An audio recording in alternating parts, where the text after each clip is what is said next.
Okay, guys, Bill Soriano here from Pittsburgh, making a video here for you. We're going to go over some of the trades that would have gone off this week here, see if they were wins or losses.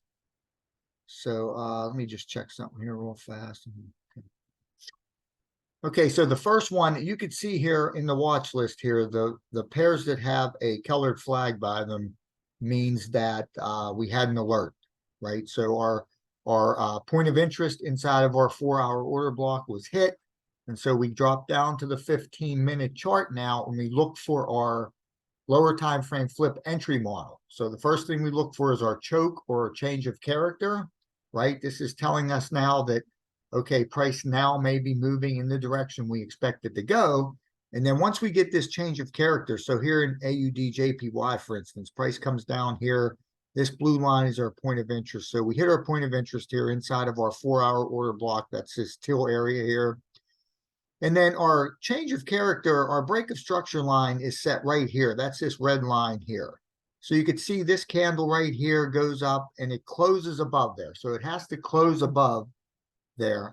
But it's not a very strong break of structure, right? Because you could see here, you have a wick going to the top. So there's a lot of, price kind of, what's the word I'm looking for? Kind of, hit that. So it's kind of resistance, right? So it was resistance there. The next candle does the exact same thing. So you see a lot of resistance trying to get this to move further. But once you get that break of structure, now you can identify your order block on the 15-minute chart, and that tells you where to set your limit order. So in this case down here, we have this big red candle right here. This is the last, down candle before this up move. But it's just not, it's not a good area for a couple of reasons here, because you don't get an engulfing after it. And you also don't have a lot of imbalance here. See, you don't have much imbalance. Okay.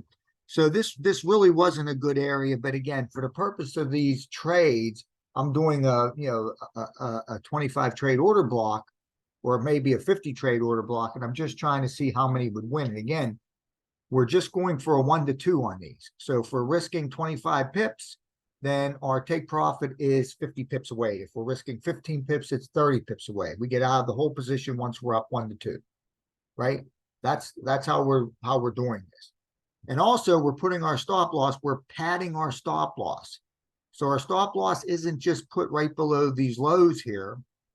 We're using 1 times the 14-period average true range, or ATR, as you know, right?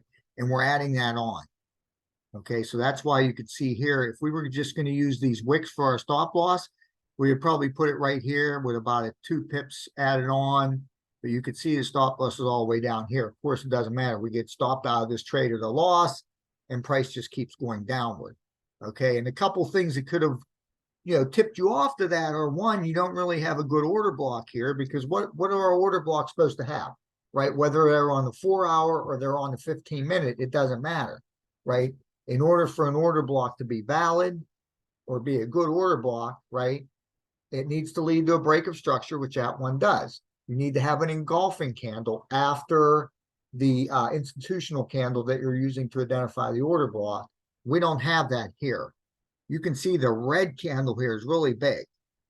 So there's a couple red flags here. One, we don't get a really clean break of structure here when we get this change of character. It does close above that wick right there. So you do have a break of structure, but it's not very clean, because this candle meets with a lot of resistance here and then comes back down, right? And so all of this kind of could be a red flag for you to say, hey, maybe this isn't the best trade setup to take. And as you can see, that would be true, right? But then again, hindsight is 20/20, right? But like I said, for the purpose of these trades, we want to just take the trade. We're going to mark up the trade if price hits our order block, or I'm sorry, price hits our 4-hour point of interest. We get a choke or a change of character, which is a break of structure. We now think the price will move the way we want it to move. And then we wait for price to come back and mitigate our institutional candle. So we identify that 15-minute order block, and that's where we could set our limit order. So, you know, that one, you know, I don't even know which candle we used there. We kind of used the wrong area because the area should have been up here, but whatever, it was a losing trade. And so, like I said, this is a trade test that I'm doing, I think, here for the last 2 weeks now. I've gotten, I think, about 14 wins, 3, 4, 5, 6, 7, 8, 9, 10, 11, 12, 13 wins and 4 losses. And then, of course, on the wins, like I said, we're getting out of the 1 to 2, but we're looking to see, could we have gotten more? And on 4 of these winning trades, we could have gotten more, right? But the other ones were just 1 to 2s, and then price reversed and went the other way on us. And then we're also looking to see, well, you know, if you didn't pad your stop loss with 1 time to 14 period ATR, would you have gotten stopped out before that would have been a winning trade? So in a sense, essentially it would be a losing trade. And that is true on 4 of these wins. So on 4 of these wins, if we didn't pad our stop loss with 1 times that 14 period average true range, which is usually somewhere around 5 to 10 pips, depending on the pair you're trading, right? If we didn't pad it, then we would have had 4 losers here. Okay. So instead of having 13 wins and 4 losses, we would have had 9 wins and 8 losses, right? So that's why padding that stop loss is important. You know, now there was one trade that we lost that we would have won. We would have gotten 1 to 2 on it had we just used that wick plus a couple pips. But since we're using the wick plus we're padding it with 1 time to 14 period ATR, then of course that makes our risk a little bit greater. So to get a 1 to 2 trade and get out of it as a winning trade, we have to get a little bit more, right? So this 1 win that we would have had doesn't make up for the 4 losses that we would have incurred had we didn't have that, had we not padded our stop loss, right? So enough of that. So anyway, AJ was a losing trade, and these are just trades this week. Obviously, this spreadsheet here has last week's trades as well as this week's, and quite a few trades are on here from this week as well. I should have put a space here at the week. I could go back and do that later, but right now let's just go through these pairs here. So this is the CADJPY. This was a trade from earlier right here, where price came down. It hit our it hit on Friday, right? It hit our point of interest. We got the push up. We got the choke right there, the change of character and break of structure. Price came back down right into our order block right here, which is that red candle right there. And then it moved up and we got our take profit on that. Then after that, right after we got our take profit, you see, if we would have tried to get a 1 to 3 or even a 1 to 2.5, then we would end up getting stopped out at a loss. So that's why, for the purpose of this training, we're just going for 1 to 2s and that's it. Okay. And then if we see that we're going to have a lot of trades where we could have gotten a 1 to 5, a 1 to 3, a 1 to 3, a 1 to 4, does it make sense to just try to get those and not worry about losing more trades? I don't think so, but I'll have to see how it comes out after I have about 50 trades here. I'm going to try to keep this going for 50 trades. And again, this is the Smart Money Concepts training that I do. I do the, I go through all 28 pairs. I dropped that video in the group for Smart Money Trading Academy group here on Facebook right here. And, we do that once a week on the weekend right here, go through the Smart Money Outlook for the week. And I mark up all the 4-hour order blocks, 4-hour points of interest going with the daily trend, right?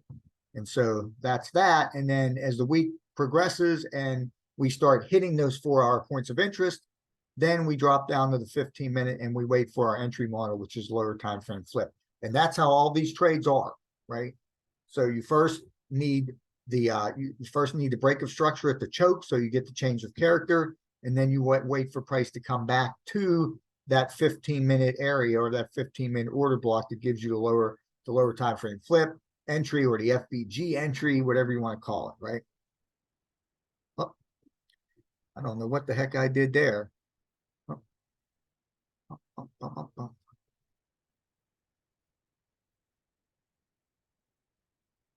So I know I've done this before,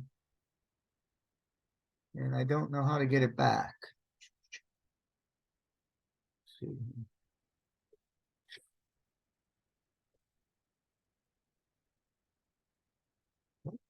did I hit?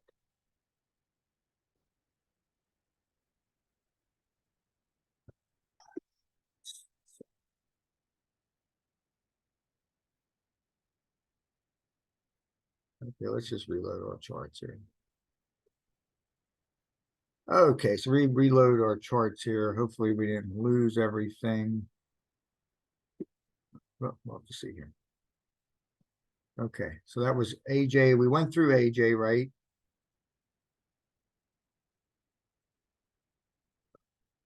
Just fix this up here real fast.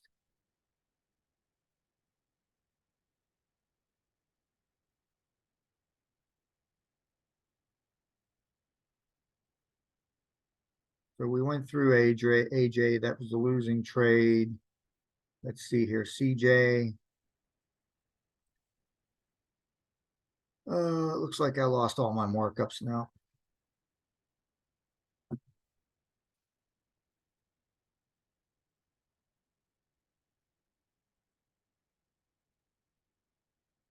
Okay, so I'm just gonna stop this video here for a second.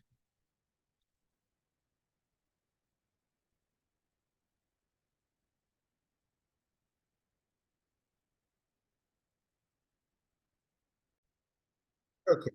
Anyway, guys, I'm sorry I got a little bit I had to stop the recording there because I keep hitting a button when I'm going through my presentation and it changes my chart, and then I didn't save all the markups that I had for you guys. So I was able to show you a couple of them. I want to show you this one in GBPCHF. This was a trade I actually did take, right? So right here, you could see that price came down. It hit our point of interest in our 4-hour order block, and then it went down below it. But when you look on the 4-hour, so at this point right here, price didn't close outside of the order block on the 4-hour. So it's okay for me if it closes on the 15-minute, as long as I don't get that big close below on the 4-hour, okay? So we do end up getting a close below later, but right here we were okay. So anyway, what had happened was we get the close below right here after we took the trade actually, right? But right here, where price came down here, we were looking for our choke or our change of character right here at the top of this wick here. You could see that happens right here. But again, it's not really very convincing, you know, but then right here, you get a much better close above that change of character line or that choke, which creates the break of structure. And then we're able to identify this order block down here on the 15-minute chart. And so that is our entry point right at the beginning of that order block. That's essentially where we put in our buy limit. And you can see price came down here, and that was our lower time frame flip entry. That happened at 3:45 this morning while we were sleeping, actually. And then boom, we did get some drawdown. And this was one of those trades that I showed you in the spreadsheet where if we would have just used a regular stop loss at this wick here, plus maybe a couple pips, we would have got stopped out of the loss. But because we're adding on 1 times that 14-period ATR, see, we get that down there. We see that the ATR is about 9 pips. So we're able to add that on here, right? And then, of course, that makes it harder for us to get to our 1-to-2 risk to reward ratio win. But you could see the price shoots right up there, and we do get that 1-to-2. And then after that, price comes right back down to that entry area again. And then it does react off of it again, but probably at this point, it'll probably head down further before moving back up. But this was a winning trade right here. And I also have that in the group here. I did put a couple markups in the group here, so I was able to save them. So this was the GBPCHF trade I just showed you there. Right, there's the choke.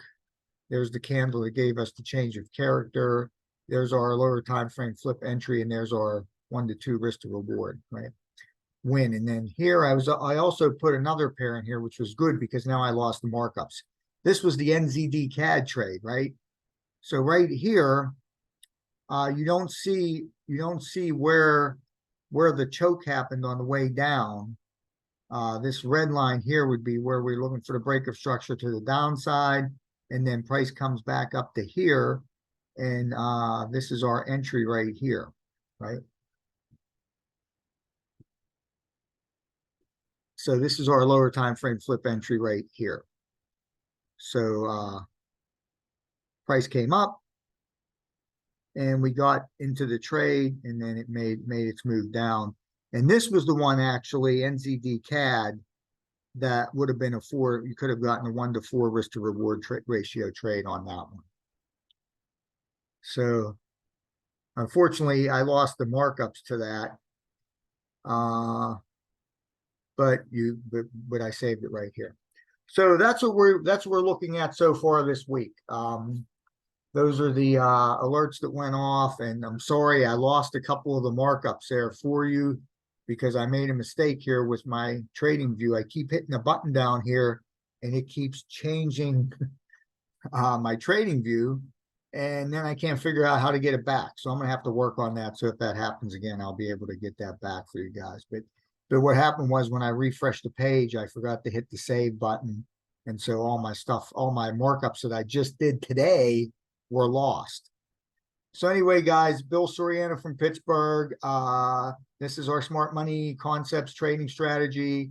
You know, like I said, on the weekend, I go through all 28 pairs. I mark up the 4-hour points of interest going with the higher time frame trend, the daily trend, and then we wait for those points of interest to get hit.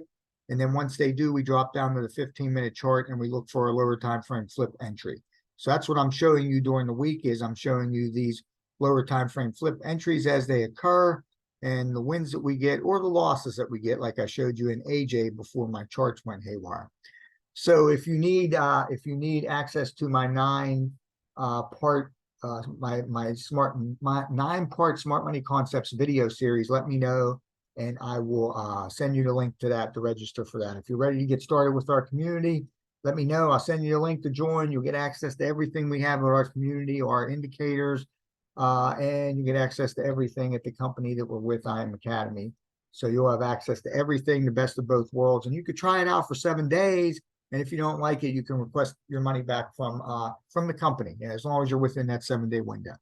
So it's Bill Soriano from Pittsburgh, guys. Have a great night, and I'll try to come back on here either Wednesday or Thursday to go over any new setups that occurred and show you whether or not they won or lost. Take care.